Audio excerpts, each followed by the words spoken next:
Alright, since our last episode I've been doing some work trying to recover the situation here. I'm mostly refueled now. It took a visit to Alicorn again to almost completely drain her. She has enough to get home, but that's about it. And I also had to send up another Lyra. So that's a bit of expense. But I think it's worth it. We have almost full tanks now, something we didn't even have on our first go-round. So now let's try a deorbit, I think. Are we on the... Let's see, we should be orbiting into night side. We're going this way, so yeah. I'll cut now and come back when it's day. That's better. Now our orbit will be taking us into the day side of the moon instead of the night side. I don't want to even think about doing a night landing yet. That's madness. But madness has become a necessity, so let's lock that there and start the burn. How's that looking? Oh, coming in nicely. Where are we going to hit? Looking. Okay. I'm going to make it pretty steep this time. Last time I think the problem was that I was already in orbit with a lot of horizontal. So now if I come in like this, I'll have very little horizontal, a lot of vertical, but that's a lot easier to deal with, I think. Okay, and let's fast forward till we get closer.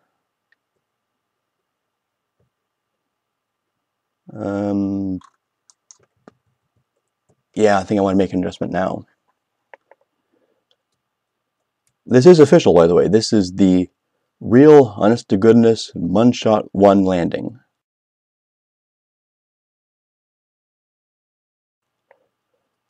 If this is hosed, we're hosed. At least until we try again. With slightly lower standards and less safety margin. But let's not think about that. Let's instead thrust up to try and bring our retrograde vector to straight up vertical. Want to do this now when the ground is way over there, not when the ground is at me, which tends to happen a lot. Okay, we're setting that off pretty nicely.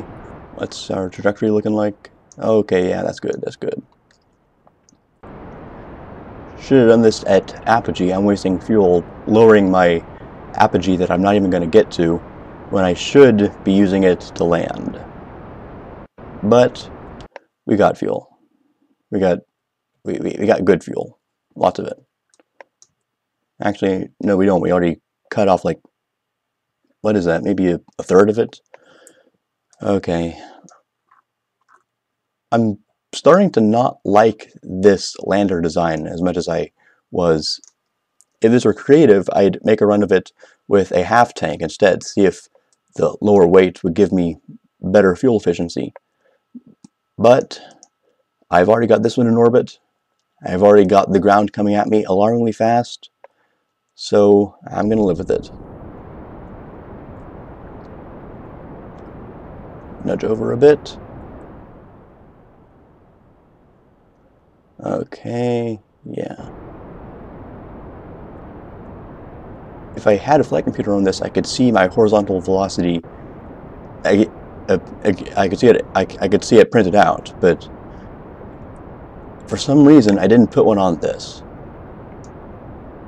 I think I might be an idiot.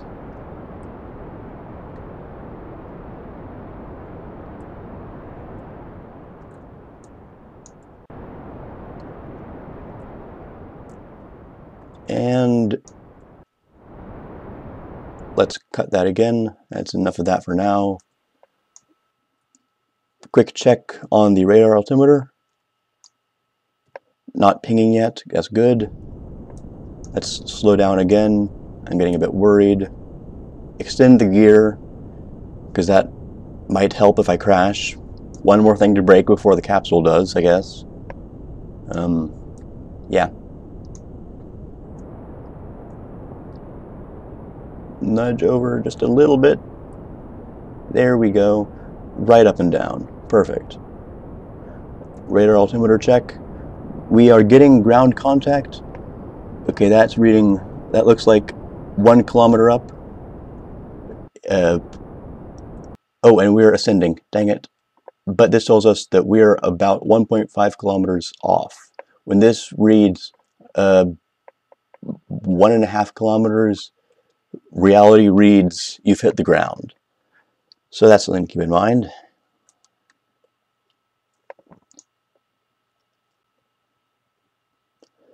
One thing Munshot 0 does let us know is that this fuel is more than enough to get back into orbit from almost landing, because we were, give or take a couple meters per second, landed.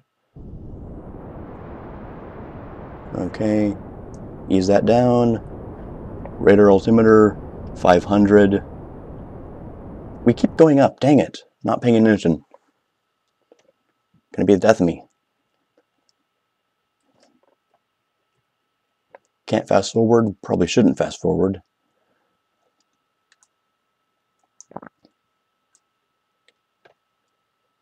And the real question is, will my shadow work today? Sometimes my shadows will work, sometimes they won't. It's best not to question it.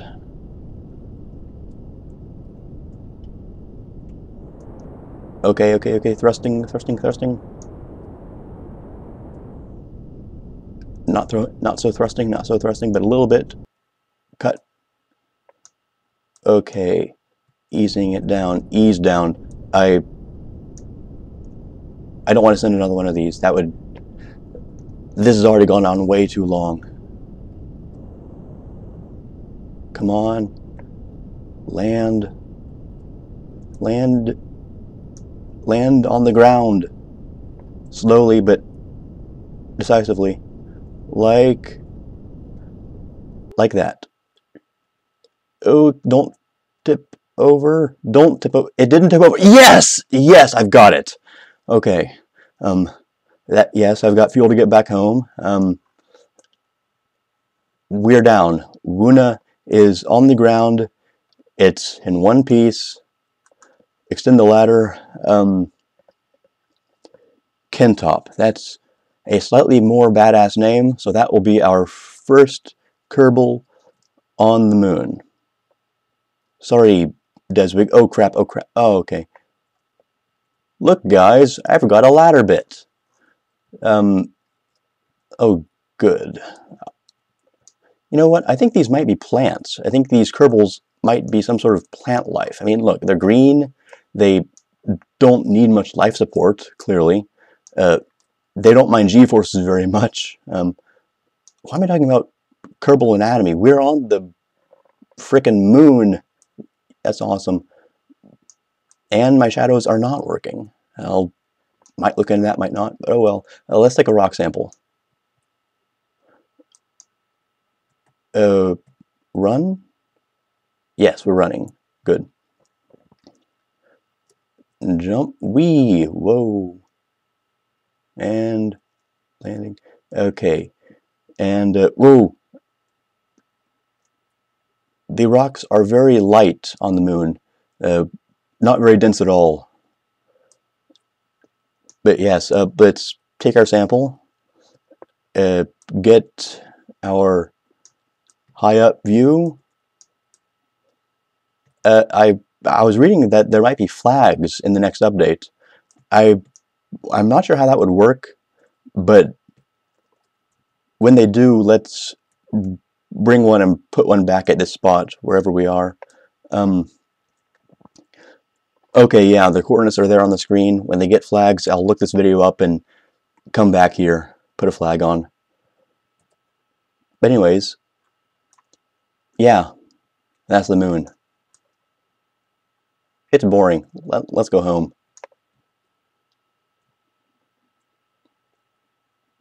And well, I can't climb this ladder. We just established that I forgot to put a ladder bit here. Instead, we'll have to. Okay, there we go. We'll have to fly in. Yep. Yes. And grab. Board. Okay, we're all on board. We have good fuel margin. Let's retract the ladder just for aesthetics. Oh shoot, I just turned off the gas tank. Okay, yeah, that's the ladder. Let's retract that. And you've already seen my panicked moon ascent. You saw that last episode. So I'll probably either fast forward or cut this bit out because it's going to be rather dull. It's going up. So I'll see you when we're back with Alicorn.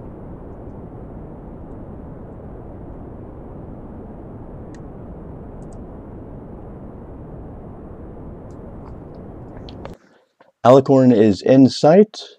Wuna systems are tidied up and ready for extended sleep mode.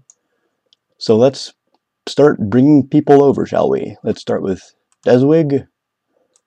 And he didn't even try to grab the ladder that time. So we lifted over next to the sun, didn't we? So yeah, there it is. We don't have the sun. We can't see where we're trying to land on. Since we're flying into the sun, we're aiming at a target that's in shadow. And let's hope the ladder isn't on that shadow side. It might very well be. Okay. Let's go down now. Let's inspect the underbelly of the craft. Look for leaks or bats. I remember one of the shuttle launches, they had a bat that was just clomped onto the fuel tank. They couldn't get it off. They just decided to launch with it. Last anyone saw, he was still on there.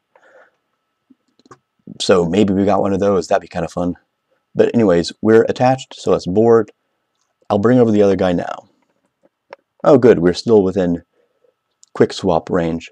And goodbye, Wuna. Hopefully we'll be back soon.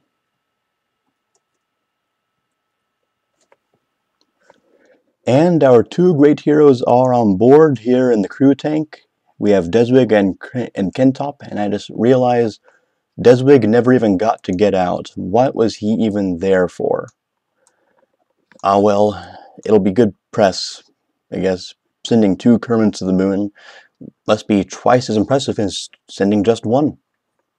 Maybe we should send 5. We should send the crew tank down fully loaded, and then it'll be really impressive. But anyways, we are in the spot where we want to be to return to Kerbal, so let's switch over and begin our escape burn. And flip. Yeah, this is the slow one. This is the big lumbering one. And lock there. Yes? Yeah, we're on. Retoggle. Good. Stop wobbling, please. Oh, I'll just go for it. Wait, what?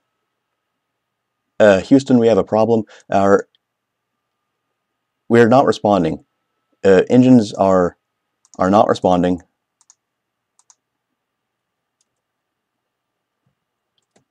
They're showing that they're consuming fuel, but they're not actually moving us.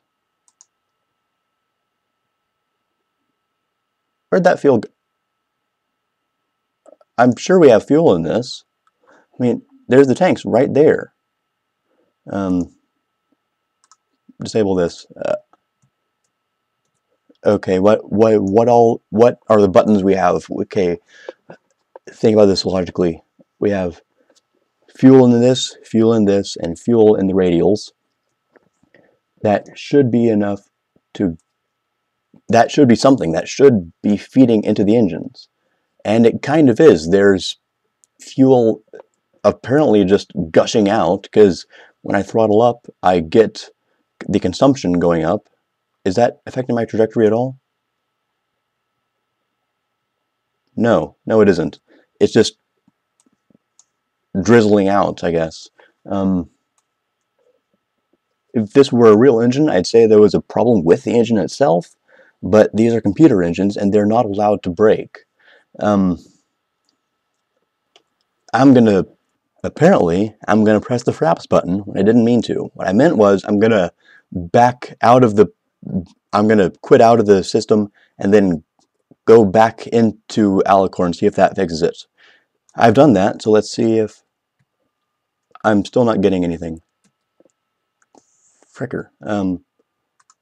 Toggling local control, perhaps? No?